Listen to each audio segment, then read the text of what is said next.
C'est donc un pays plongé dans un désastre sécuritaire, un pays avec une population qui grogne, qui a pris les rues, qui a eu même d'ailleurs le record. Et ce courage de bloquer un convoi militaire, c'est dans ce pays finalement où il y avait un chef d'État qui prenait fait et cause des orientations, tout au moins de la défense pour la France. Ce président a donc été évincé tout simplement à cause de cette grogne populaire, de ces manifestations et justement aussi de la volonté de l'armée d'apporter la paix et la sécurité dans le pays. Gamal Abina, vous êtes avec nous. Alors, quel est le supposé rôle que la France aurait joué dans ce coup d'État pour vous? Sur ce coup d'État, j'ai déjà eu l'occasion de discuter de ces mouvements de fond qui sont en train de s'opérer dans cette région de l'Afrique, évidemment, sur l'Afrique sahélienne. Il y a un ras-le-bol généralisé. On se rend bien compte que les populations les plus verticales ont compris qu'il y a un souci. On a vu aussi des manifestations contre l'armée française des trois pays qui avaient traversé le combat militaire français. Et aujourd'hui, on se rend compte... Comment? Bien voilà, allez-y, maintenant vous êtes parfaitement à l'antenne. Très bien, d'accord, excusez-moi. Donc je disais, il y a un ras-le-bol généralisé des populations là-bas qui ont conduit évidemment à ce genre de coup de force. C'est pas le premier, on avait déjà observé ça évidemment au Mali récemment. On voit bien en Guinée, c'est arrivé en septembre 2021. Au Tchad, c'est pareil, il y a eu un mini coup de force. Et le Burkina, c'est le deuxième d'ailleurs. Il y avait déjà eu un coup d'État en 2015, puis aujourd'hui. Ce sont des pays qui ont cru au discours des Français, qui ont cru au discours de Macron en 2017. C'est des pays qui étaient l'articulation de l'armée française dans la région, particulièrement le Burkina Faso.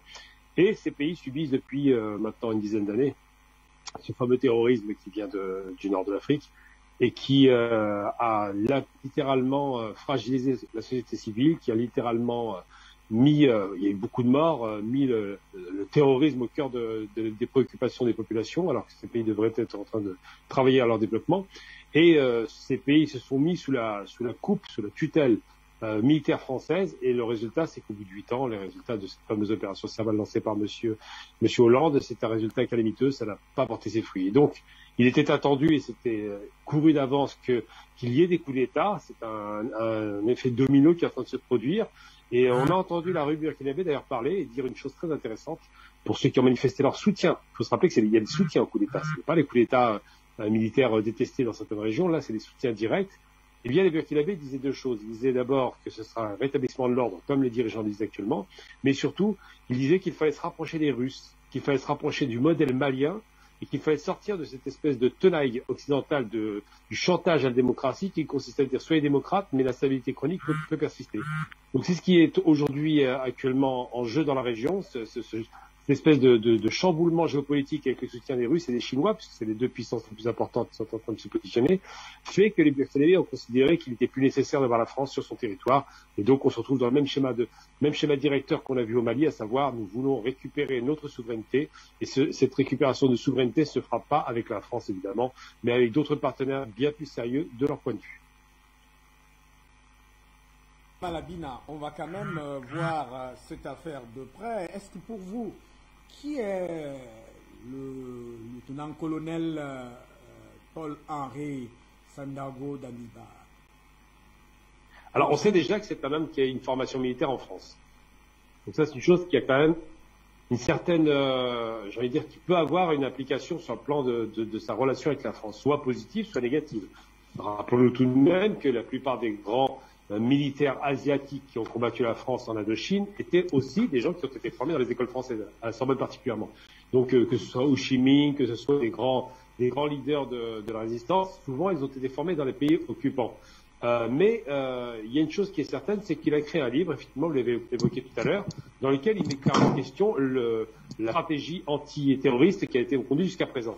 Donc je pense qu'à la fois, même s'il a pu avoir un attachement à la France, et c'est même pas certain, mais surtout les sirènes de sa population, qui, comme toute la population d'Afrique de l'Ouest, vont toujours dans la même direction, on ne veut plus des Français, je pense que ça a dû faire écho en lui, et peut-être qu'il se dit qu'il sera une sorte de nouveau, pas Blaise Compaoré, qui était effectivement le petit gardien, le petit agent un genre bien soumis à la France, mais plutôt un nouveau Sankara au Burkina Faso. N'oublions jamais que le Burkina Faso, qu'on a appelé, qui était l'ex-Haute-Volta, qu'on appelait le pays des hommes intègres, qui avait été déclaré comme ça par Sankara, était un modèle à l'époque, un modèle d'une économie alternative, une économie qui se voulait nationaliste, avec le patriotisme économique, et que par la suite, ce Burkina Faso était, après le coup d'État de Blaise Compaoré en 87, a été confisqué par un dictateur qui ne disait pas son nom, qui organisait peut-être des élections de dictateurs fantoches. En général, c'est souvent comme ça, ils font semblant de se faire élire, uniquement pour garantir effectivement que leurs maîtres, ceux qui possèdent réellement le pays sur un plan néocolonial, à savoir les Français ou les Anglais, mais là c'est les Français,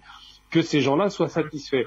Alors la mascarade de la démocratie française, qu'on connaît parfaitement, puisqu'ici ce sont les grands bourgeois qui se redonnent le pouvoir entre eux, cette mascarade est mise en place en Afrique avec des pantins, avec d'anciens généraux ou caporaux qui travaillent pour eux. Et le peuple ne s'est pas trompé, se trompe pas, il se dit qu'il vaut mieux des militaires intègres plutôt que les pantins qui se prétendent présidents et qui travaillent pour leur maître, effectivement, qui n'apportent absolument pas le bien-être à leur pays. Donc c'est ça qu'on peut se poser comme question. Qui est ce personnage-là? Il a une formation militaire en France, c'est vrai, mais ça ne veut pas nécessairement dire que c'est quelqu'un qui travaillerait pour la France. Pour cette précision, nous sommes en train de creuser là et de pouvoir comprendre quel est le rôle que la France aurait joué, un supposé rôle pour certains, dans cette affaire, puisque le Conseil est mis en place, c'est un mouvement patriotique et qui, justement, dit vouloir restaurer le pays des hommes intègres. Alors, Habib Ouattara, bonsoir et bienvenue.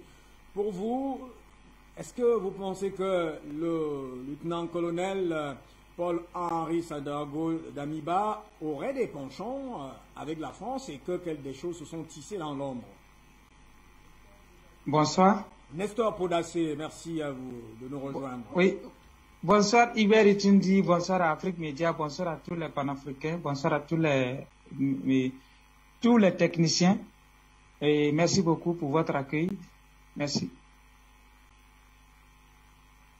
Pour vous, Paul-Henri Sandaogo Damiba aurait des relations avec la France et que la France aurait joué un rôle dans cette affaire alors que c'est pratiquement la grogne populaire avec vous, nous l'avons vécu ensemble, qui a duré pratiquement près d'un mois et demi.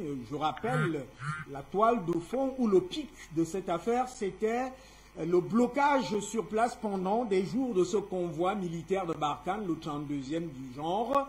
C'était encore ces 52 soldats, l'attaque d'Inata, avec la curieuse réalité de ce que ces gens avaient faim étant en guerre sur le terrain du djihadisme, de la lutte contre le terrorisme. Alors, est-ce qu'on peut comprendre le rôle qu'aurait joué la France alors que Christian Rochemar-Caboret se présentait comme le défenseur de la France? Bon, moi je dirais que cette coup d'État, peut-être, ce qui même a fait que ça a traîné, peut-être la France n'était pas l'initiateur. Donc la France va essayer de négocier pour protéger ses intérêts. Si je ne me trompe pas. Il faut dire que depuis la mort de Sankara, Blaise Compaoré n'envoyait plus les militaires burkinabés se faire former en Russie ni en Chine. Tout partait en France. Tous les militaires burkinabés partaient en France. Et vous savez que c'est un jeune. C'est un jeune. Il a 41 ans. Lui et moi, nous sommes presque de la même génération. Nous avons presque le même âge. Donc, il est jeune. Et il faut reconnaître que c'est quelqu'un qui a fait l'école de guerre en France. C'est vrai. Mais matin, moi, je l'ai dit ici sur ce plateau.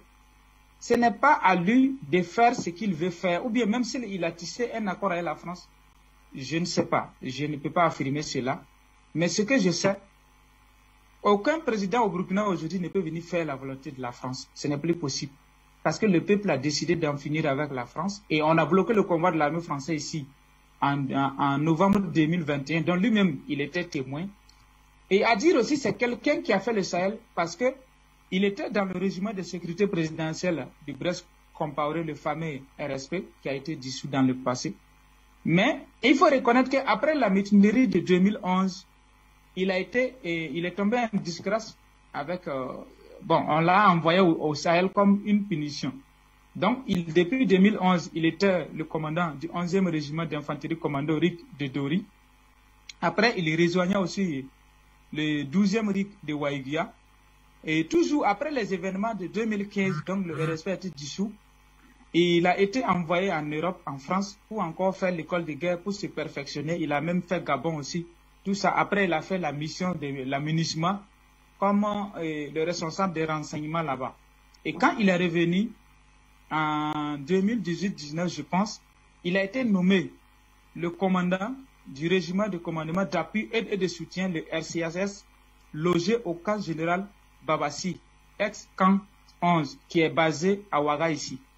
Et c'est tout récemment, le 3 décembre, que Roch Marc l'a nommé comme chef d'état-major de la 3e région militaire, voilà, qui est vraiment qui couvre la région de Ouagadougou, Fadangurma, et Koudougou, Tenkodogo, tout ça. Donc, et il est occupé vraiment un poste important en ce niveau.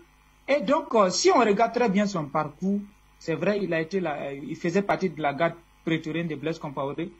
Bon, les gens ont essayé de faire la liaison, mais je pense que l'homme peut se tromper hier et puis se repentir aujourd'hui. Et il n'est pas seul.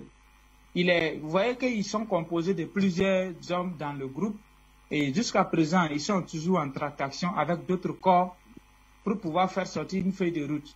Donc nous, en tant que société civile panafricaine, nous sommes dans le veille citoyen. Est-ce que Nestor Bourassa nous suit? Je vous en prie. Ce que vous venez de dire là est d'une importance capitale parce que le lien qui est fait justement par certains observateurs, c'est que justement, lors du renversement de Blaise Compaoré, il aurait voulu apporter secours à Blaise Compaoré et il avait été justement empêché. Bon, ça, je n'ai pas cette information. Donc, parce que je n'ai pas cette information parce qu'au moment où Blaise était en train d'être renversé, il était à Waïguia, je pense. Il n'était pas à Ouagadougou. Donc, en ce moment, il était en poste à Waïguia. Donc, il n'était pas à Ouagadougou. Donc, cette information, moi, je n'ai jamais entendu ça si ce n'est pas aujourd'hui. Donc, je ne sais pas. Alors vous continuez justement parce qu'on voudrait savoir, on veut faire la lumière sur ce qui se passe aujourd'hui, sur ces supposées relations avec la France, alors que le peuple actuellement a des aspirations et que ce conseil en réalité dit vouloir restaurer ou alors amener à la réalisation ces aspirations du peuple. 1 million de personnes déplacées, des villages tout entiers rasés, des militaires tués, des civils, des maisons, des habitations. C'est un désastre pratiquement sécuritaire et militaire. Est-ce qu'aujourd'hui, entre les aspirations du peuple et les supposées relations avec la France, qu'est-ce qui tient la route? Pour moi, c'est l'aspiration du peuple qui est le plus important. Parce que tout président qui s'affiche aujourd'hui avec la France sera désavoué, systématiquement, ça c'est clair. Vous avez vu au Mali, quand ça a commencé avec Bandao et Mokhtar-Wan, quand ils ne rentraient pas dans la ligne du peuple, et c'est en ce moment que Assimi Goïta est revenu faire la rectification. Donc ici, pour le moment, je ne vais pas m'aventurer pour dire certains propos plus tard, peut-être qui peuvent être contradictoires avec ce que j'ai dit. C'est pourquoi nous demeurons toujours dans la prudence, parce qu'il a proposé de rencontrer la société civile. Donc nous restons debout et nous restons en veille. Quand il va vouloir nous rencontrer, nous allons partir. Allô? Vous êtes à l'antenne, Voilà, quand donc, il va vouloir voilà, vous rencontrer, quand il va vouloir nous rencontrer, nous allons nous rencontrer, les écouter, savoir quelles sont leurs impressions, donner nos propositions. C'est en ce moment que nous pouvons dire quelque chose. Sinon, pour le moment, il n'y a pas eu de contact entre lui et nous. Donc, je ne peux pas affirmer certaines choses. Voilà, donc voici un peu ce que je peux dire par rapport à cela. Sinon, ce que je sais, c'est nous, on a demandé à Roch Kaboré de démissionner. C'est nous, on a appelé l'armée de prendre leurs responsabilités. Donc, vraiment, s'il est là pour le peuple, je pense qu'il connaît déjà ce qu'il trame. Il connaît déjà ce que c'est que l'aspiration populaire du peuple. Donc, je pense qu'il a intérêt à répondre aux aspirations du peuple. Voici un peu ce que je peux dire pour le moment. Donc, nous, pour le moment, on est en train de se préparer, on va faire conférence de presse d'ici demain ou après-demain. On va donner notre point de vue par rapport à cette situation qui se prévaut actuellement ici. Merci, et vous ne nous quittez pas parce que vous êtes à Ouagadougou et c'est très important. Vous parlez d'une conférence de presse qui sera donnée. Alors, il y a un couvre-feu, il y a des décisions qui ont été prises. Est-ce que ce soir, c'est la première journée pratiquement, nous étions ici pour suivre cette déclaration avec une édition spéciale. Est-ce que le climat, depuis ce matin, quel est le climat de Ouagadougou depuis cette journée? Bon, le climat, c'est qu'ils sont en huis clos. C'est que je sais, les premiers responsables du coup d'État et puis certains corps, certaines unités sont en discussion. C'est comme si les corps aviés, les militaires, les FDS vont se mettre ensemble pour faire une feuille de route à leur niveau d'abord, avant de venir rencontrer la société civile ainsi que les autres couches sociales de la société. Voilà, donc voici un peu ce que je peux vous dire pour le moment. Moi-même, je suis à Ouagadougou actuellement. L'ambiance est calme. Tout le monde va à leurs occupations. Seulement que c'est l'heure de couvre-feu, il faut être à la maison. Sinon, tout le monde va à leurs occupations. C'est tranquille, il n'y a pas de problème. Chacun circule en liberté. Je viens du centre-ville tout de suite, je viens d'arriver à la maison. Il n'y a aucun problème, ça va très bien. Donc, voici un peu ce que je peux dire pour le moment. Merci à vous, Nestor Podassi. On va revenir à vous tout à l'heure. Luc Michel depuis Bruxelles, est-ce qu'il est avec nous? Luc Michel, bonsoir et bienvenue. Je suis ici depuis le début de l'émission, Hubert. Ça fait 30 minutes que j'attends la parole. Merci à vous, Luc Michel, de cette patience. Alors, la lecture que vous faites de cette première journée de vie, hein, comme vient de dire Nestor Podassi à Ouagadougou, quelles sont vos impressions? Quelle est la lecture profonde que vous faites avec ce rôle supposé joué par la France dans ce coup d'État? Tout d'abord, il y a des questions et des incertitudes sans fin, comme déjà hier. Tout cela est renforcé par la guerre médiatique qui est menée, notamment sur les réseaux sociaux. Il y a des fausses nouvelles, des vieilles vidéos de 2014 qui refont surface, qui sont présentées comme de l'actualité. Tout est fait pour semer la confusion. Ce qui m'inquiète, c'est de voir les médias d'État français reprendre les informations des gens qui travaillent dans leur galaxie, c'est-à-dire la lettre du continent, Afrique Intelligence, etc., qui sont des médias qui travaillent dans la ligne de Jeune Afrique et qui ne font que semer la confusion. Aujourd'hui, on ne sait pas très bien qui sont les putschistes, on ne sait pas très bien si les Français sont derrière. On a une certitude, on sait qu'à la mi-décembre, l'ambassadeur de France à Ouagadougou, Alad, a tenu une réunion avec des officiers généraux. On ne sait pas ce qui se dit, mais tout cela amène la suspicion. Et le fait que le général Gendéré, le joker des Français en 2014, a été libéré dès hier. Une seule chose est sûre, c'est là-dessus qu'il faut tabler, c'est que la France a définitivement perdu les esprits et les cœurs. Elle est en train de perdre l'Afrique. Elle peut croire qu'elle peut encore s'arranger avec des hommes liges, qu'elle peut encore reposer sur quelques officiers. La France ne fera plus la politique africaine contre les masses africaines. Celles-ci ont une hostilité profonde pour la politique de Paris et pour la France-Afrique. C'est cela la grande leçon qu'il faut retenir. Et une fois de plus que je le dis souvent, on n'en est pas conscient à Paris où on mène une guerre de retard. Paris se croit encore en 2010, en 2005 ou en 2014. Aujourd'hui, nous sommes en 2022, dans une autre ère géopolitique. Les masses panafricaines sont entrées en lice et elles sont alliées au bloc de l'Est, à la Chine, à la Russie et également à l'Iran. C'est cela qu'il faut retenir. Je ne crois pas qu'une manipulation française aura des résultats durables. Quelle que soit l'appartenance des militaires qui ont pris le pouvoir, ils savent très bien qu'ils ne pourront pas gouverner contre leur peuple. C'est cela la grande leçon du moment. C'est cela la nouvelle ère géopolitique dans laquelle nous sommes entrés. Partez pas, je reste encore un instant avec vous dans la trame de cette nouvelle géopolitique qui est désormais irréversible, quel que soit ce que les médias mainstream peuvent dire. Les faits sont là et qui accompagnent même cette nouvelle géopolitique. Alors, quand vous regardez l'homme avec son ouvrage, je l'ai cité tout à l'heure, la lutte contre le terrorisme dans l'Afrique de l'Ouest, réponse incertaine.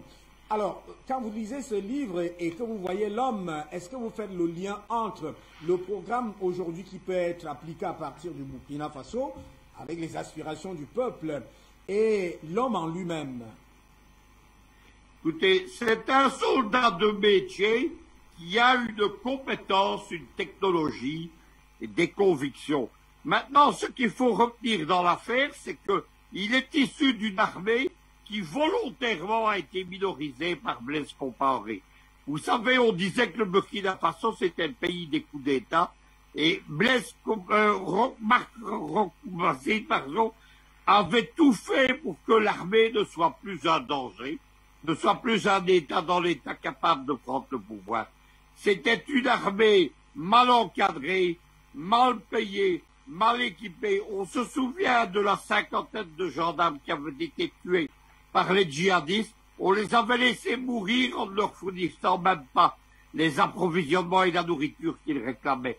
Je pense qu'un officier qui vient d'une telle armée, évidemment, ne peut pas être totalement complice de l'ancien ordre. C'est quelqu'un qui sait qu'il est temps que les choses changent et qui sait que la guerre contre le terrorisme, elle ne pourra pas être vaincue avec les anciennes recettes. C'est cela la grande leçon qu'il faut retenir. Dans tout le Sahel, les armées africaines, ce sont des armées qui ont subi une punition. Punition par les hommes politiques, punition par les Français. C'est quelque chose qui ne sera plus accepté par ces jeunes officiers. On se souvient du premier coup d'État à Bamako. Qu'est-ce que les jeunes officiers voulaient? C'est, expliquait-il, cesser d'être envoyés à la boucherie, de mourir pour rien. Cesser que leurs familles voient leur père, leurs frères et leur mari mourir sans même recevoir une pension de veuve décente. Cela, c'est la situation dans toutes les armées du Sahel. C'est à cela que les militaires du Mali ont tenté d'apporter une solution. Je ne vois donc pas comment on pourrait faire autre chose à Ouagadougou que ce qui a été fait à Bamako. Le reste, évidemment, les négociations, les rapports de force, les gens qui ont derrière le coup d'État, c'est quelque chose qu'il va falloir clarifier au cours des prochaines semaines. Mais la France se trompe si elle croit qu'elle peut revenir à l'ordre ancien et si elle croit qu'elle peut remettre à Djenderey ou à Compaoré aux affaires.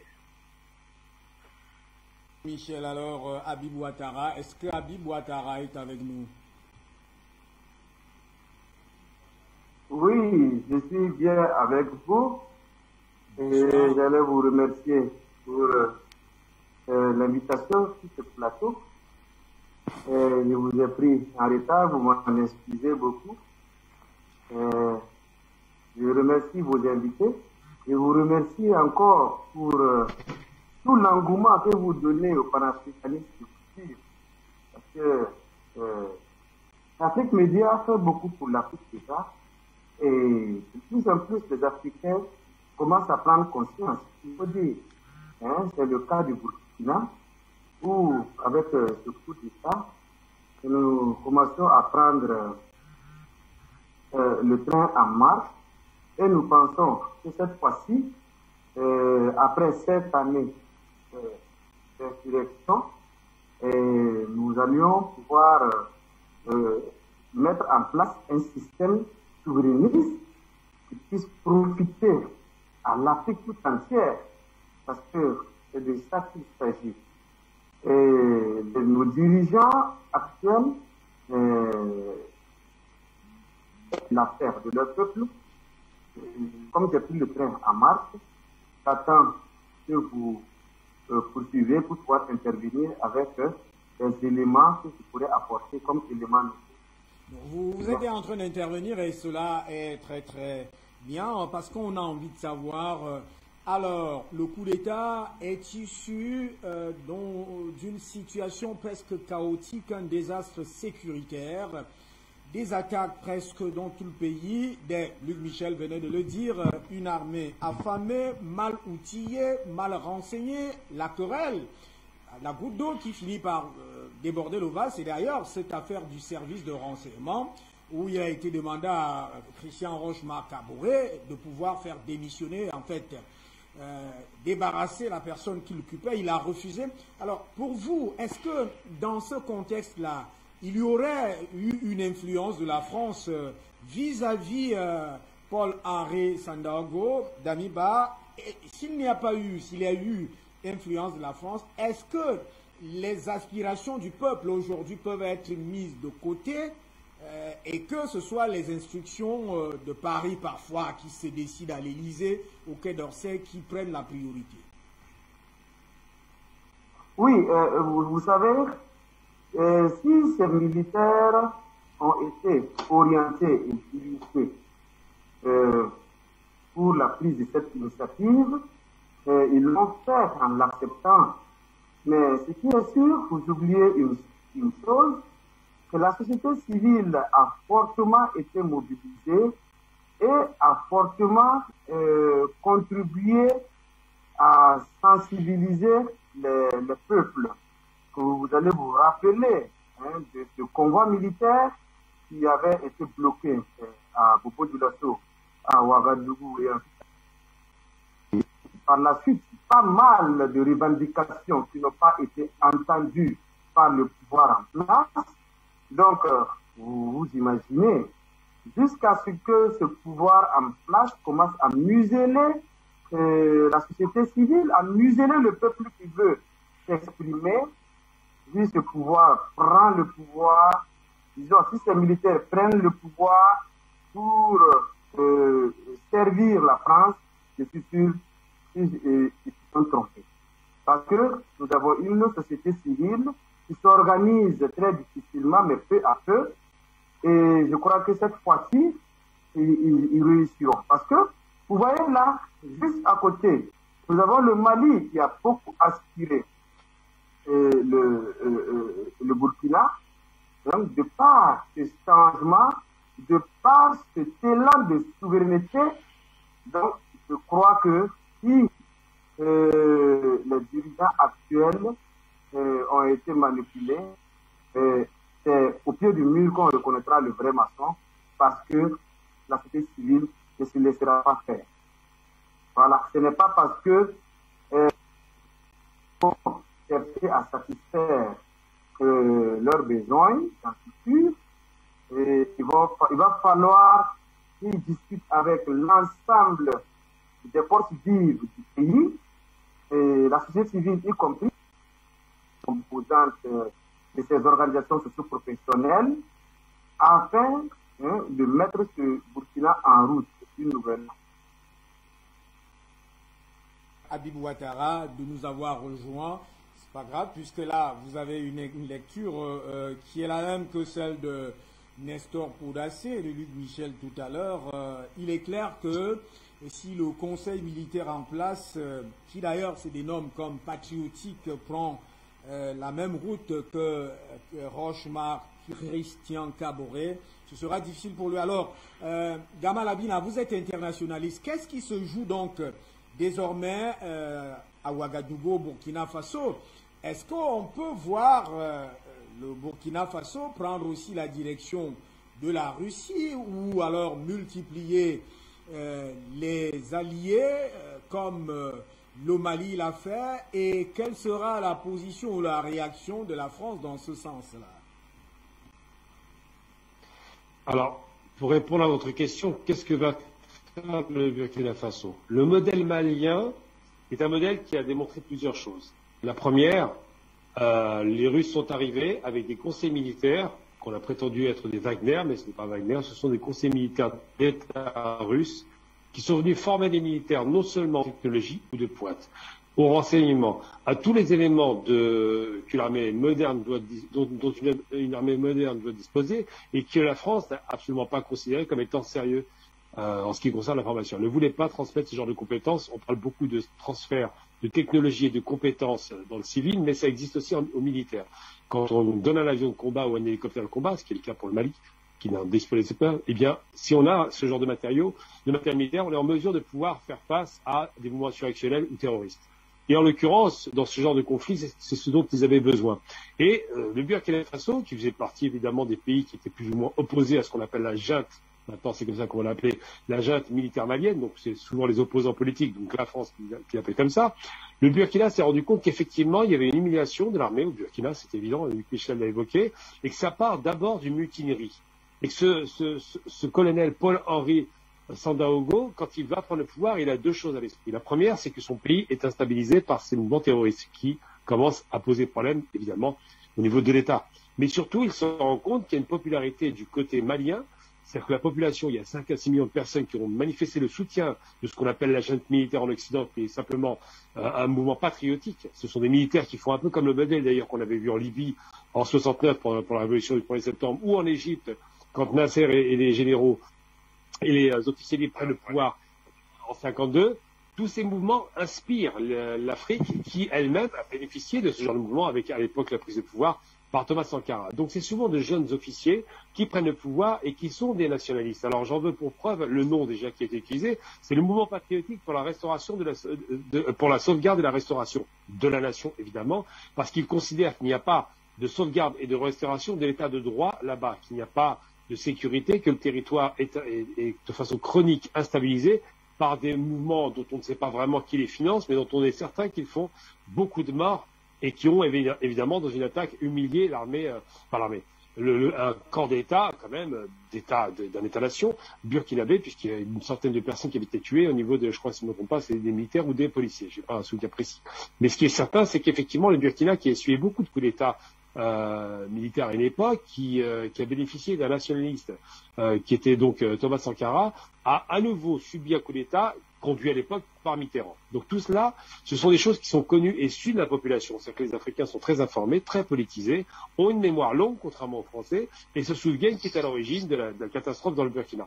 Donc aujourd'hui, effectivement, le modèle malien, j'en avais parlé d'ailleurs dans une émission de géopolitique avec vous, le modèle malien est un modèle qui pouvait faire tache d'huile. C'est pourquoi d'ailleurs la France était en panique et a fait pression sur le CEDEAO pour isoler le Mali, qui est un pays enclavé. Aujourd'hui, un second pays enclavé, qui est le Burkina Faso, risque de subir ce genre d'assaut. Mais effectivement, vous avez soulevé la question des soutiens. Le Mali bénéficierait du soutien de quand même la moitié de l'humanité. Il faut être très clair en termes numériques. La Chine et la Russie, puis l'Iran, combiné à d'autres pays de la région, c'est la moitié de l'humanité. N'oublions jamais que ce n'est pas les États-Unis, la France et l'Angleterre de l'humanité. Et donc le soutien de grandes puissances comme celles-là qui sont retrouvées, à savoir de grandes puissances économiques, la Chine, ou militaire, la Russie, qui devient aussi une puissance économique, c'est des soutiens qui sont très importants pour ces pays de la région parce que précisément, d'abord ils choisissent leurs partenaires, c'est une chose qui est saine, et surtout ce sont des pays qui n'ont pas colonisé. Et c'est important de rappeler que des pays qui n'ont pas été des puissances coloniales peuvent arriver avec un peu moins d'hypocrisie qu'une ancienne puissance coloniale donneuse de leçons qui, 60 ans après les indépendances, n'a pas du tout laissé la possibilité à ces peuples de se développer. Parce qu'évidemment, un pays industriel n'a aucun intérêt à voir un autre pays se développer et devenir à son tour industriel et concurrent. Donc toutes ces raisons-là, géopolitiques, géostratégiques, géoéconomiques, l'économie est toujours très très proche de la géopolitique, font que le Burkina a vu le modèle malien fonctionner, a vu le modèle de la Centrafrique fonctionner et se dit à tout prendre, autant passer par des systèmes qui fonctionnent avec certes des régimes autoritaires, mais dont les résultats sont la sécurité. Et j'ai toujours coutume de dire qu'à choisir entre la démocratie et la sécurité, je crois que le choix ne s'impose même pas. Les gens préfèrent vivre en sécurité plutôt que d'être libres dans la sécurité. Et c'est ce que proposait la France, la sécurité des urnes, en l'occurrence, donc des élections bidonnées, avec une population qui est fragile économiquement et qui en plus subissait les attaques à répétition. Donc les commandants et les généraux qui ont commencé à manifester leur mouvement, on l'observe aujourd'hui, c'est pourquoi les Français étaient inquiets, ont réussi à faire la même chose qu'au Mali et il y a fort à parier, comme la Guinée, que ça fera tache d'huile. C'est-à-dire que la récupération par les militaires de pouvoir pour le rendre plus tard aux civils, c'est évident, mais surtout pour stabiliser la région, est nécessaire. Et j'en veux aussi pour preuve un autre aspect important de l'histoire, c'est la question par exemple de l'Europe. Quand il y a eu des guerres en Europe, ceux qui prenaient le pouvoir, ce n'étaient pas des civils, c'était des généraux, c'était des militaires. Je ne vais pas revenir sur Eisenhower, sur Churchill, sur De Gaulle, sur tous les militaires qui se sont affrontés en Europe. Ils avaient besoin d'hommes forts pour stabiliser le pays. Et une fois que le pays est stable, à ce moment-là, on peut espérer des hommes un peu plus politiques. Ah, ce lien très important, on va revenir le creuser tout à l'heure. Avant de rejoindre Nestor Podacé et Habib Ouattara, repartons très rapidement vers Luc Michel. Alors, il y a un peu plus de 3 heures, Alexandre Ivanov a été donc contacté par des journalistes pour savoir ce qu'il pourrait y avoir entre la communauté des officiers pour la sécurité internationale, qui est pratiquement dirigé par la Russie, et le nouveau l'homme fort de Ouagadougou, du Burkina Faso. Luc Michel, est-ce que, et dans le communiqué, en réalité, le communiqué de presse, on signale là que les relations en réalité tissées avec Thomas Sankara étaient des relations très étroites avec la Russie. Luc Michel. Nous sommes en phase, Hubert. Effectivement, la nouvelle intéressante, c'est la prise de position de notre camarade Alexander Ivanov, qui est le porte-parole de la structure médiatique des paramilitaires qui sont à Bangui, ceux qu'on appelle les officiers pour la sécurité internationale. Il a émis un communiqué dans lequel il rappelle exactement, comme je le fais et comme les autres invités le font sur ce plateau, que la France a perdu l'Afrique que le temps des anciennes, évidemment, opérations coloniales est terminé. Il rappelle la fraternité d'armes qui existait entre la Russie à l'époque de Sankara avec les jeunes officiers, mais surtout, il souligne l'avènement d'une nouvelle génération de jeunes officiers qu'il appelle la génération des nouveaux Che Guevara. C'est cela qu'il faut retenir. Donc, exactement comme je le pense, quelles que soient les manipulations et les liens que la France va tenter de tisser, la France a une guerre perdue d'avance. La position de Ivanov et des Russes, elle est intéressante parce qu'elle révèle un angle d'analyse qui lie la situation au Mali, la situation en Centrafrique et la situation au Burkina Faso. Toujours dans ce communiqué de presse révèle la colère publique qui est partie justement des nombreuses attaques et surtout de la mort de ces militaires, de ces gendarmes sur le terrain de l'action, justement parce qu'ils avaient faim. Alors, Nestor Poda, si on revient vers vous, on peut comprendre qu'il y a justement quelque chose qui est en train de se tramer et qui va s'écrire pour revenir sur la ligne tracée déjà par Thomas Sankara. Alors, quelle intelligence aujourd'hui pour les sociétés ou la société civile burkinabé de pouvoir accompagner ces actions-là, peut-être de soutenir les militaires dans cette action de restauration dans un élan patriotique. Est-ce que vous y voyez engagé dans cette affaire? Oui, je pense que la responsabilité de la société civile panafricaine est engagée. Et nous pensons que nous avons un dévancier, un papa qui a déjà fait le travail, qui est Thomas Sankara. Donc son DOP est là, discours d'orientation est là. Donc c'est ce que le président du Rwanda, Paul Kagame, applique et ça marche bien chez lui là-bas. Nous pensons qu'il est temps pour les Burkinabés d'arrêter l'hypocrisie, couper le cordon ombilical avec la France et appliquer ce discours politique d'orientation de Thomas Sankara. Ça est là, tout le monde connaît ça et il suffit juste d'appliquer. Donc la société civile burkinabé ne doit pas inventer un nouveau monde, mais juste demander aux militaires de changer de partenaire et puis maintenant appliquer le discours d'orientation politique de Thomas Sankara. Donc, pour les Burkinabés, si on veut réussir, on n'a pas besoin de trop tergiverser. La feuille de route est tracée, la route de développement est tracée par Thomas Sankara. Il suffit juste d'y appliquer et puis ça y est quoi. Merci. Ce n'est pas un fantôme, on peut dire la mémoire positive de Thomas Sankara commence donc à influencer pratiquement au lendemain de ce coup d'État la mémoire même du peuple et la mémoire justement des relations, c'est ce qu'on lit dans ce communiqué. Est-ce que vous pensez que les militaires en place actuellement vont aller vers cette direction? Même s'ils ne veulent pas cette direction, mais c'est à nous, la société civile, de les orienter vers cette direction. Parce que ce pays ne peut plus être construit en les laissant dans les mains des politiciens fantoches pour détruire le pays comme ils le font dans le passé. Nous, la jeunesse, c'est notre temps, c'est le moment de nous assumer. Si nous, on ne s'assume pas maintenant, nous allons dire quoi à nos enfants demain? Nous allons dire quoi à nos petits-enfants demain? Nous avons fait quoi pour eux? Donc, c'est maintenant pour nous de battre le pavé et d'implémenter cette vision-là aux nouvelles autorités qui sont là, de prendre cette direction. Je pense que c'est l'occasion ou à jamais. Nous avons rêvé cela en 2014, on a fait élire un président démocratiquement en pensant que nous l'avons donné le plein pouvoir de ferme, il a trahi notre cause. Et nous sommes revenus à la charge, l'armée a répondu à l'appel. Je pense que l'armée doit écouter le peuple et faire ce que le peuple veut. Merci à vous. Habib Ouattara, on va certainement revenir à Habib Ouattara après. On sollicite le standard. Est-ce qu'il y a des appelants au niveau du standard?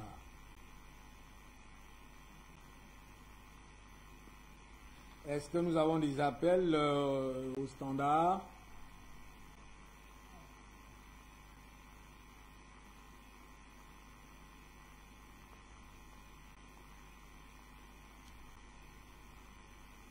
Pas d'appel au standard. Alors, Habib Ouattara, on repart à Ouagadougou, Burkina Faso. Habib Ouattara est-il avec nous? Je l'ai lancé dans la même question. Oui, je suis avec vous, je suis là, je vous écoute. Merci Habib Ouattara. Alors, quand vous prenez la température du pays, 1 million de personnes, 1,5 million de personnes déplacées, quelles sont les tâches prioritaires aujourd'hui, au-delà d'amener le calme, la sécurité, en fait, la quiétude et autres. Il y a quand même un travail assez profond qui doit être fait à Habib Ouattara. Oui, avant de parler de cette question assez profonde qu'il faille aborder, je vais aussi rappeler que ces déplacés ont été enregistrés depuis Irgou, si vous vous rappelez. Avant même l'affaire, le problème du Inata où les militaires sont morts de faim. Avant même Inata. Donc ça veut dire que depuis Irgou, où dans un village, on a suivi ce massacre. Alors, maintenant, ce qu'il faut dire pour les réformes profondes à faire, moi je vais dire la chose suivante. Il va falloir que le Burkina, en plus de s'approprier les idées, les idéologies de Thomas Sankara, doivent se donner aussi la chance d'un changement de paradigme et accepter aller vers la révision de la Constitution du Burkina. La révision de la Constitution du Burkina, pourquoi? Parce que vous savez, beaucoup de ressources au Burkina sont centralisées. Quand il va s'agir, par exemple, de contribuer pour le développement, il va s'agir pour l'ensemble des Burkinabés de contribuer. Mais quand il va s'agir du développement, nous n'avons pas d'équité en termes de réinvestissement dans les différentes régions. Donc, il est grand temps, et c'est cette occasion à ne pas manquer, pour non seulement les militaires, la société civile, les politiciens, de se mettre ensemble avec le peuple pour regarder cette constitution et faire en sorte que la constitution elle-même prévoit la prise en compte du développement de l'ensemble des régions. Ah, mais là, ça doit être de manière participative.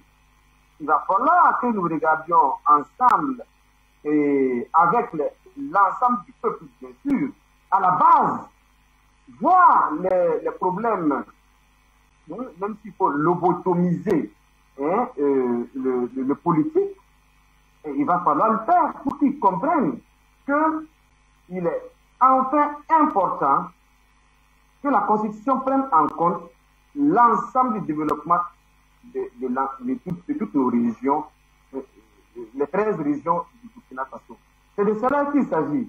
Tant que nous ne parviendrons pas à constitutionnaliser le développement de nos régions, le problème va demeurer. Ça, il faut se le dire. Mais maintenant, est-ce qu'on est prêt? Parce qu'on a des aspirations politiques, des aspirations régionalistes, ben, on n'y parviendra pas. Ça, il faut aussi que nous le mentionnons ici. Merci.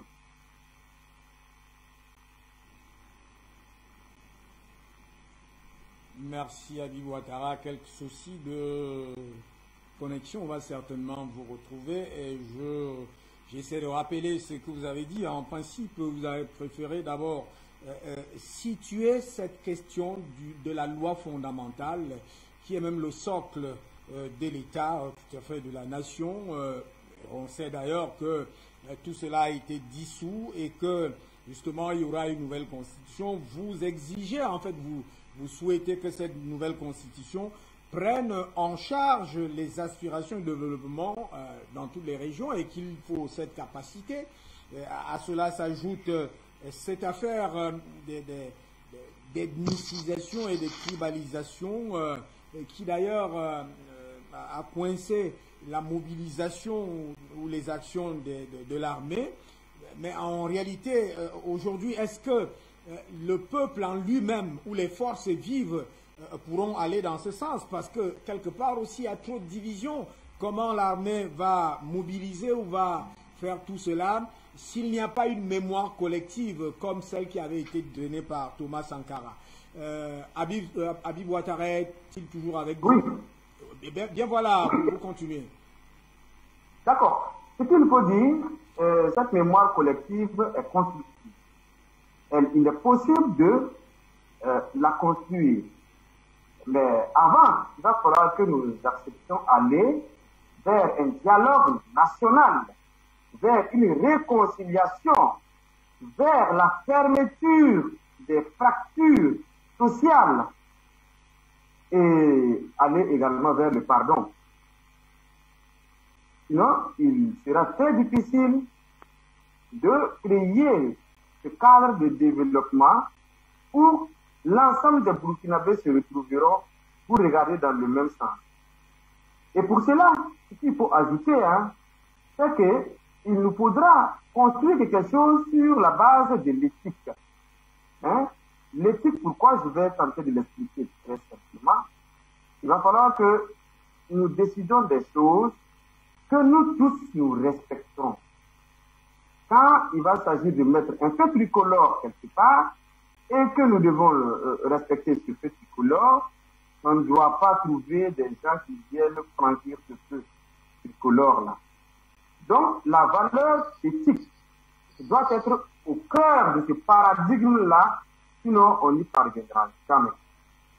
Mais l'occasion nous est encore donnée pour la première fois en cette année, parce que si vous vous rappelez, depuis l'insurrection passée, la Constitution a été remise en cause, mais n'a jamais connu une révision profonde. Donc, ce qu'il faut dire, il faut accepter ce qui est la vérité. Pourtant, c'est le moment, encore une fois, cette occasion, si nous la ratons, il est parti, dans le Burkina Faso est parti pour 20-25 ans, et c'est les populations qui vont souffrir. Donc, c'est tellement clair et impératif que les Burkinabés s'accordent sur une constitution qui prend en compte l'ensemble des régions et leur développement. Autrement, le terrorisme continuera à frayer son chemin. On va revenir à vous, Habib Ouattara. Ce que vous évoquez est très important. On va revenir à vous après les téléspectateurs et repartir dans la même direction avec tous les autres panélistes, parce qu'on a déjà fait le constat de ce qu'il y a eu influence de la France ou pas. En principe, ce qui tient lieu aujourd'hui, ce sont les aspirations légitimes des populations, du peuple burkinabé, et que le pouvoir en place, l'armée, le conseil militaire, ne peut qu'agir dans ce sens-là en multipliant les partenariats et en suivant pratiquement le modèle malien. On va au standard, on vient à vous pour parler maintenant de cette remise en question ou cette restructuration des accords de la Constitution, des accords militaires, un accord militaire du Burkina Faso qui est signé par un ministre délégué de la Défense, un ministre délégué auprès du ministre de la Défense avec un ambassadeur résident dans le pays. C'est pratiquement humiliant pour ce pays. C'est des choses qui doivent être remises en cause donc et cassées pratiquement pour que ce soit les aspirations du peuple et la dignité des Burkinabés. On va au standard. Un appelant qui nous rejoint. Monsieur, bonsoir et bienvenue.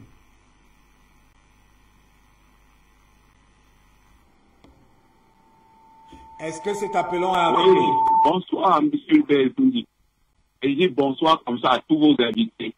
Et je dis bonsoir à tous les ingénieurs en son et en image. Je profite aussi pour audacer. Et je salue mon professeur Luc Michel. Et alors, monsieur Hubert, moi je reste sceptique à ce que la France vient encore de gagner encore du terrain pour moi, mais la France qui vient encore d'installer des jeunes militaires au pouvoir.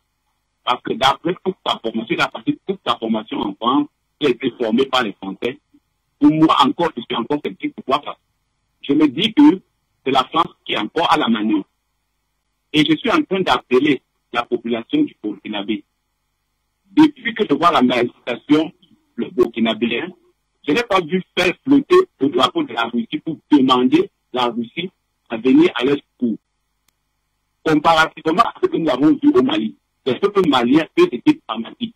Ils sont même allés jusqu'à l'ambassade de la Russie au Mali. Mais quant au Burkina Faso, nous ne voyons pas cela. C'était comme s'il y a un peu un jeu de publicité de se passer là-bas au Burkina Faso. Et j'ai encore peur que même Manani qu'on a fait après son parler, pour venir installer Roma Kaboré là-bas, au Burkina Faso, que ça puisse se passer là-bas encore au Burkina Faso. Là encore, nous devons donc comprendre que c'est la France qui est encore à la manœuvre. Pour le moment encore, du cadre encore, je reste encore sceptique et je demande au peuple burkinabéen, ce sont eux qui vont libérer le Burkina Faso, le pays des hommes intègres, de Thomas Sankara. J'espère qu'ils vont en force de faire renaître l'image de la liberté totale du Burkina Faso par rapport à ce que le grand leader Thomas Sankara avait fait naître là-bas, au pays des hommes intègres. Et je pense qu'ils doivent s'y atteler et que la population sorte massivement pour demander à la junte militaire de quitter tous ces accords qui nous lient et qui empêchent de nous d'avoir notre liberté totale. Pour moi encore, je reste encore un observateur averti et je regarde où cette junte militaire va s'orienter pour pouvoir comprendre. Est-ce n'est pas encore aussi un Mamadou Doumbouya qu'on a installé en Guinée-Conakry? La Chine nous a dit, la Chine nous dira de quoi il en est question. Et je dis vivement, beaucoup de courage. Moi, je suis burkinabé, comme hier, comme je reste encore malien. Et je donne tout mon soutien à tout ce peuple-là qui va sortir massivement pour donner les orientations comme les peuples maliens l'ont fait. Hubert, je dis merci à ce média, tout le monde de nous. Toujours au standard, peut-être un appelon derrière vous. Merci pour votre soutien au peuple burkinabé. C'est un soutien pratiquement africain. D'ailleurs, toute l'Afrique est mobilisée à cela. Alors, au standard, notre appelon. C'est moi? Bonsoir et bienvenue. Bonsoir, oui, bonsoir, c'est Jean. C'est Jean depuis les USA. Merci. Nous vous saluons pour votre courage, votre détermination. Nous saluons les techniciens, nous saluons vos invités aujourd'hui. Luc Michel, Habib, Jamal, Nestor et l'autre, oui, je pense bien. Alors, Hubert, voilà le jour, voilà l'aube. Un nouveau jour se lève. Voilà encore un nouveau événement au Burkina Faso. Et on s'interroge, comme le cas de la Guinée. Est-ce que ce n'est pas la France, c'est pas la France? Mais comme l'ont déjà dit nos prédécesseurs, vos invités, Luc Michel, Habib et Nestor, ce ne serait plus comme avant. Ça, nous sommes sûrs. Nous soyons vigilants et soyons courageux à prendre de grandes décisions. Qui est quoi? Qui sont quoi? Il faut chasser la France de l'Afrique. Même ces militaires qui ont pris le pouvoir, même si c'est la France, ils doivent se poser la question. Si la France les supportait depuis longtemps, qu'est-ce qu'ils ont gagné si ce n'est que les tueries, tuer les patriotes? Alors, si un militaire aujourd'hui qui se dit être formé en France et a intégré le club maçonnique ou pas, nous on s'en fout. Ce qu'il y a aujourd'hui, à l'heure actuelle, nous parlons à cet instant T précis, il faut que la France ramasse ses affaires et quitte l'Afrique, qu'elle veut ou pas. C'est là l'objectif, c'est là la définition. C'est pour cela que ce que Nestor a dit, ce qu'Habib a dit, c'est vraiment important. Habib parle de réorganiser, revoir la Constitution. Voilà. Et c'est la société civile. Vous devez être actifs, vous, jeunes de la société civile. Soyez très actifs. Ayez des connexions avec vos prédécesseurs du Mali. Savoir ce qu'il faut faire pour que la France soit rayée, mes amis. La France qui, après avoir pillé nos États, parle de bien mal acquis. C'est une insulte à la mémoire de l'intelligence africaine. Rappelons-nous de cela. La France fait trop du mal à l'Afrique. Il n'y a pas un temps à donner à la France pour qu'on dise, oh, les militaires. Non, même si c'est un Français, si c'est la société française qui prend le pouvoir en Afrique, il doit savoir que c'est fini. La France doit partir. Quelles que soient les questions. Quelles que soient. D'ailleurs, regardons internationalement. Vous voyez? Traitons avec les sérieux, tels que la Russie. Les États-Unis ne sont pas sérieux. La France, on dira, l'OSDA n'est pas sérieux. N'ayez plus confiance à cette personne-là. luttons pour notre dignité humaine, réacquérons notre dignité humaine. Vous devez penser à tout cela et non penser au bien que vous avez, que ceux-là ont déposé à Paris ou bien je ne sais pas quoi, c'est avec ça qu'on les tient en haleine. Oubliez tout cela. Avec Covid, vous n'allez plus jouir de tout cela. Pensez maintenant à battre le fer parce que le fer devient chaud. Vous ne voulez pas, mais ça devient chaud. Il faut le battre. Que Dieu vous bénisse. Vous avez mis un marqueur dans une problématique, ou d'ailleurs un paradoxe très très important qui crève les yeux, c'est-à-dire la France a des accords militaires avec le Burkina Faso, mais le Burkina Faso tombe dans le chaos, dans un désastre militaire, avec un terrorisme qui arrive même à Ouagadougou. La même France est là, et curieusement ces accords sont signés par l'ambassadeur résident au pays, et un ministre délégué auprès du ministre de la Défense. Alors, c'est des choses qui ne devraient pas être acceptées par cette junte et qui, ce conseil militaire, et qui sont naturellement un mépris et des choses inacceptables. On reste au standard pour prendre un dernier appelant et refaire très rapidement le tour de table. Est-ce que nous sommes avec cet appelant? Bonsoir, monsieur. Abou d'Angleterre, bonsoir et bienvenue. C'est M. Abou depuis l'Angleterre, le doyen des journalistes d'Afrique Média. On peut vous saluer avec différence. Celui-là même qui a dompté l'art journalistique. Je salue tous vos invités avec différence, en particulier le doyen Louis Michel Africain, tous les techniciens, les PDG que j'adore et tous les appelants qui sont sur la plateforme Telegram. Il a tout dit, vous savez, en ce qui concerne la problématique de ce soir, c'est ce que je dis tous les jours, que quand il a fallu avoir la fin de l'esclavage, il y avait des événements prémonitoires qui se passaient. Alors, ça a été irréversible. L'abolition de l'esclavage s'est produite. Donc, cette génération est passée.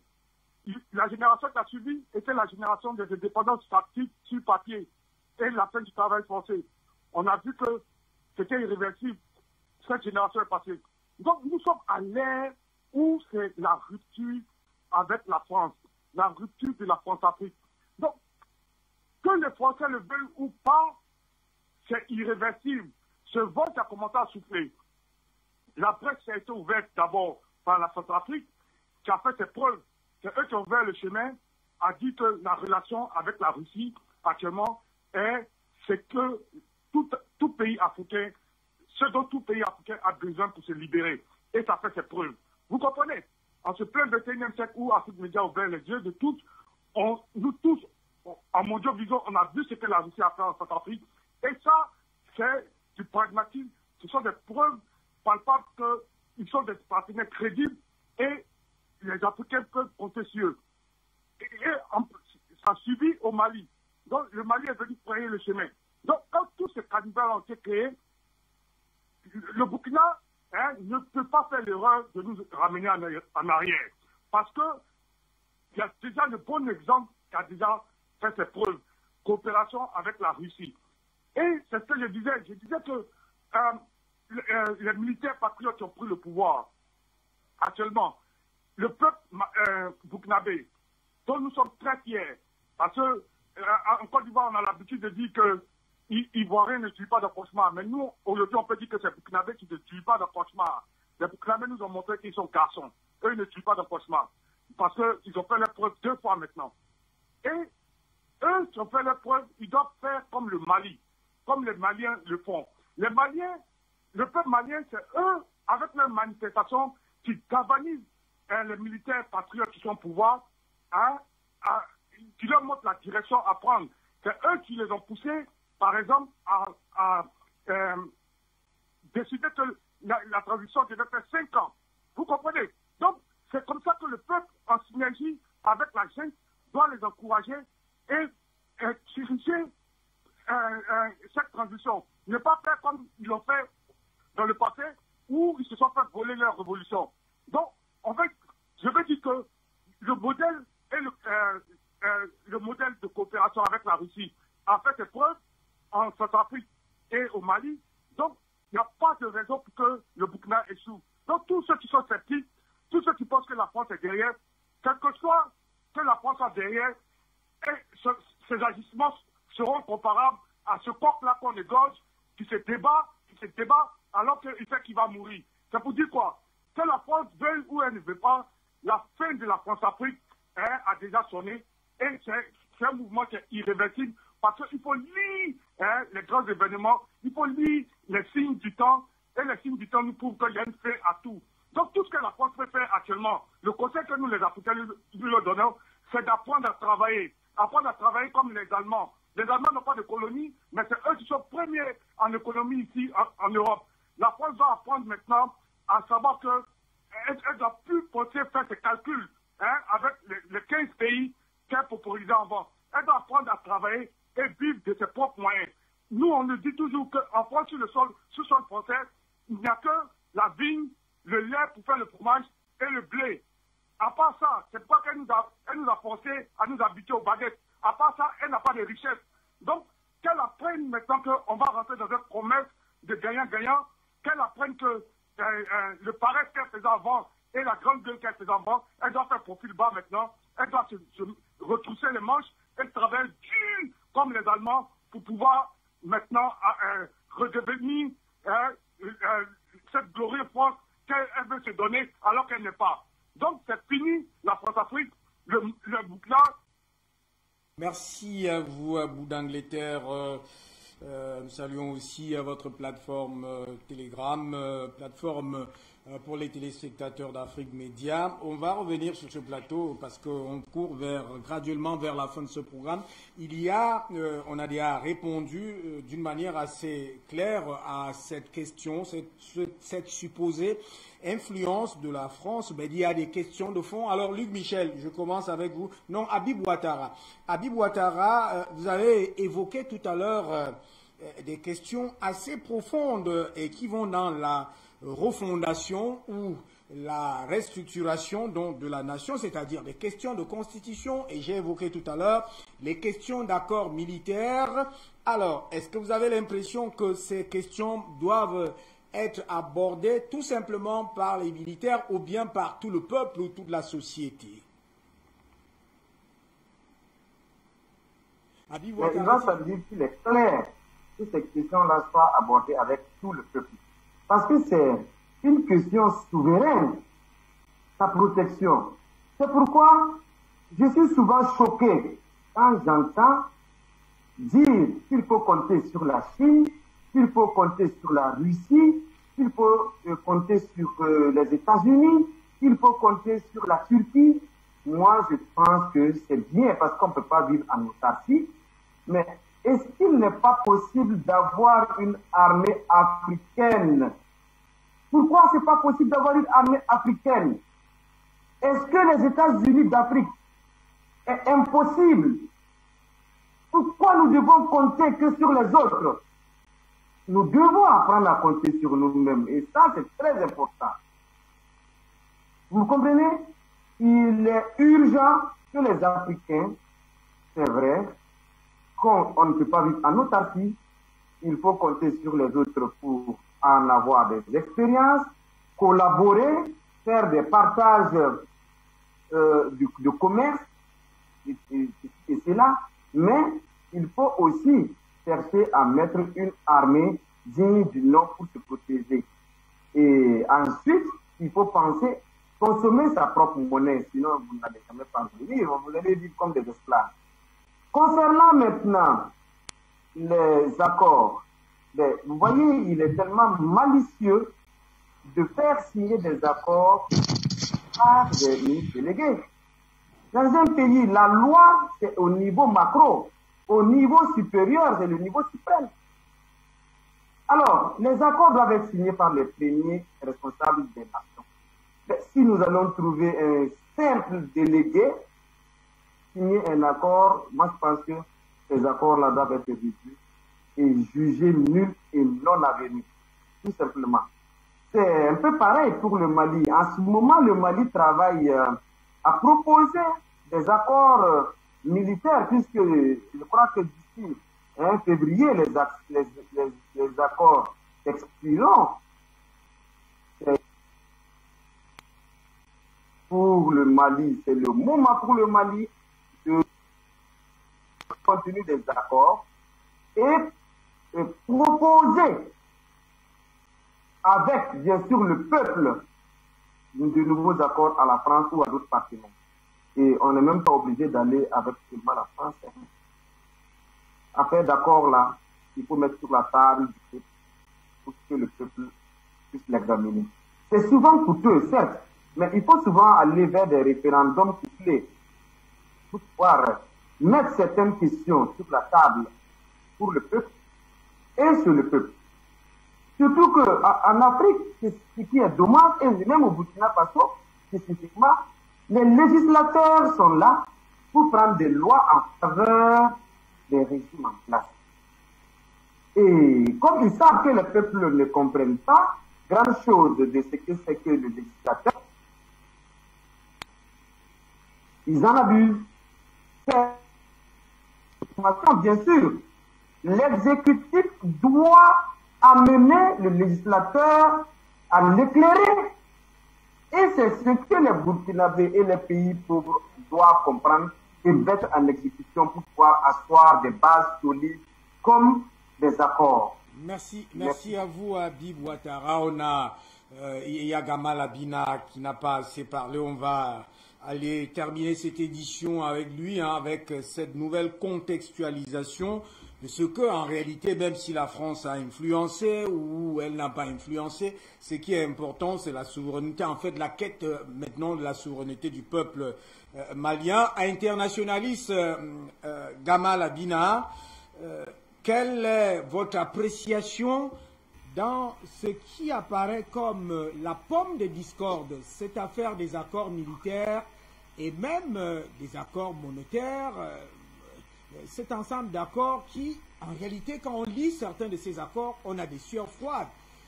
Comment, pour le cas du Burkina Faso, cela doit être abordé? C'est une question de rapport de force.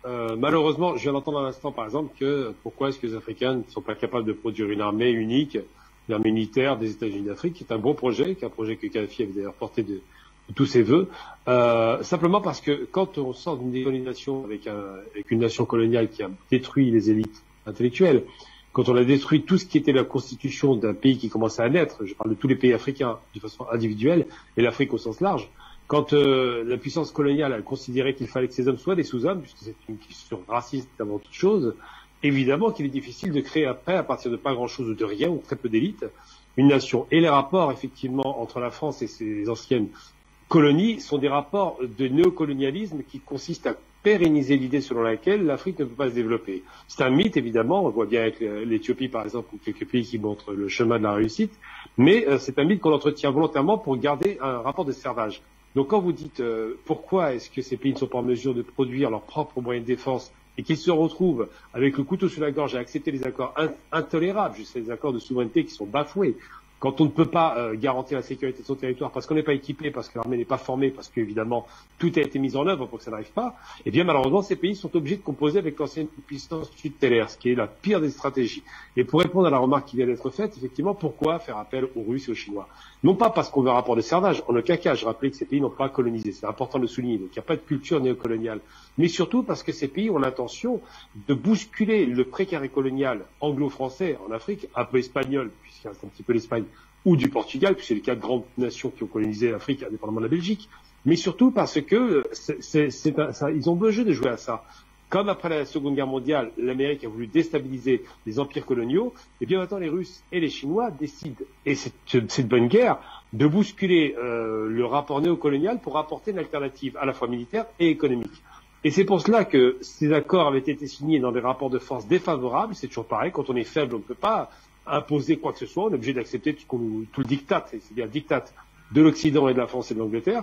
Mais une fois que ces pays ont le choix d'un autre partenaire économique et d'un autre partenaire militaire, eh bien, ils s'appuient sur ces partenaires pour pouvoir dénoncer des accords qui étaient effectivement des accords absolument intolérables. C'est même pas un rapport de maître à esclave, c'est quasiment un rapport de négation de la souveraineté d'un pays.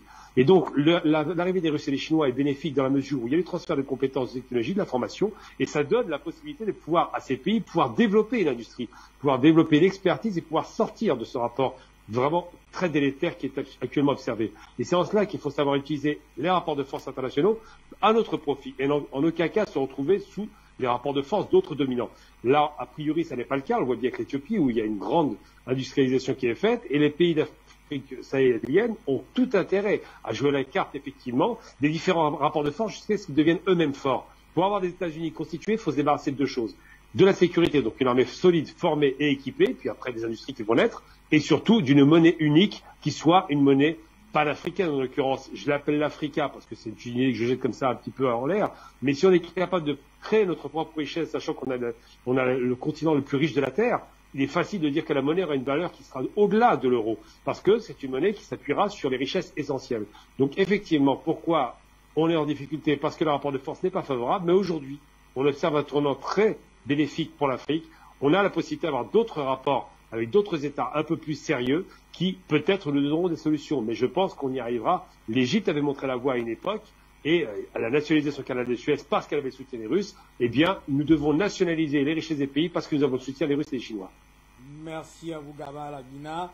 Là, ça fait rebondir pratiquement le débat, c'est-à-dire cette construction des rapports de force et que l'Afrique, en principe, le cas du Burkina Faso actuellement, puisque nous y sommes, le Conseil militaire qui justement a un excellent paradigme, c'est-à-dire qu'il veut restaurer l'État dans le cadre de l'application du patriotisme, doit donc justement jouer à cette intelligence de la construction des rapports de force, car en principe le premier allié qui est la France s'est révélé un allié, vous l'avez tous constaté au cours de cette édition, un allié qui a conduit le pays pratiquement dans cette situation que le pays vit aujourd'hui, avec des accords qui sont des accords d'embrigadement, avec des situations qui mettent le pays pratiquement dans une insécurité militaire. L'on rappelle, et je dois le dire ici, qu'en principe, la mort de Thomas Sankara, le révolutionnaire, avait pour main invisible François Mitterrand et personne ne peut le nier. Alors, le Burkina remet donc dans cette restauration, refondation de l'État avec ce conseil militaire. Va-t-il rater justement le coach? En tout cas, la question se pose. Nous allons suivre cela. Luc Michel, merci à vous pour votre contribution. Nestor Podacé, merci à vous. Je rappelle que Luc Michel, c'est toujours en poste depuis Bruxelles. Nestor Podacé, c'est à Ouagadougou, c'est un panafricain. Ils sont ils doivent tenir demain une conférence de presse pour voir clair sur l'engagement de la société civile. Gamal Abina a été internationaliste. Il nous a ouvert une porte du débat dans cette situation. Un débat qui doit se faire dans la construction des rapports de force avec les jeux et les enjeux. Habib Ouattara, merci pour votre souci de pouvoir voir des hommes forts avec des institutions fortes. Cela a été déjà dit. Et vous avez dit quelque chose de très important, c'est-à-dire il faut respecter ce que nous avons écrit. D'ailleurs, Laurent Gbagbo le répétait à souhait. Madame, monsieur, c'était appel sur le continent. Bonsoir à tous.